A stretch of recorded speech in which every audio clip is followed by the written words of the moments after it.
కేటీఆర్ గారు రాహుల్ గాంధీని కేసీఆర్ గురించి చేయాలంటున్నారు.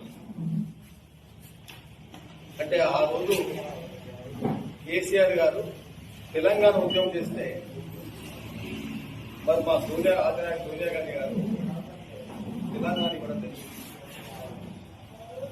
మరి ఆ రోజు మీరు కుటుంబ సభ్యులంతా పోయి ఢిల్లీలో అమ్మ మాకు తెలంగాణ ఇస్తే చాలు, మాకు తెలంగాణ పార్టీని కాంగ్రెస్ పార్టీ బంద్ చేస్తాం, మాకు పార్టీతో సంబంధం లేదు అని చెప్పి మరి అటువంటి వ్యక్తులు ఇవాళ అటువంటి మరి త్యాగాల మూర్తి సోనియా గాంధీ కుటుంబం అంటే వారు భర్తలు పోగొట్టుకున్నారు, వారు అత్తమామలు పోగొట్టుకున్నారు.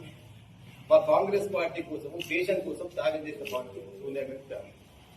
అటువంటి ఫ్యామిలీ తెలంగాణలో ఎంతో మంది విద్యార్థులు బలిదానం చేస్తే దాన్ని గ్రహించి తెలంగాణ ఇచ్చిన పుణ్యం. మరి అటువంటి కుటుంబం మీద ఈరోజు ఈ బచ్చ అనేటువంటి ఆయన స్థాయి కాదు, వారి గురించి మాట్లాడే స్థాయి లేదు, కేటీఆర్ గారు లేదు.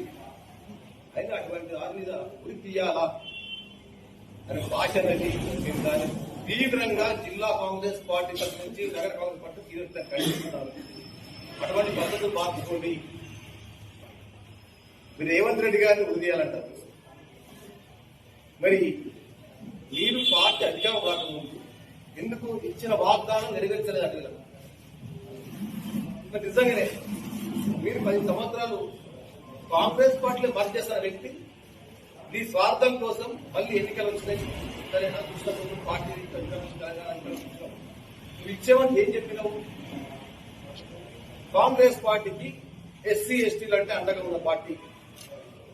మరి అటువంటి వాళ్ళకు ఏం చెప్తే వాగ్దానం చేసినావు? మొట్టమొదటిసారిగా నేను ఎస్సీని ముఖ్యమంత్రి చేస్తా తెలంగాణలో, తెలంగాణ ముఖ్యమంత్రి చేయకపోతే నేను తల నరుకుంటాను. మరి తల నరుకున్నావు.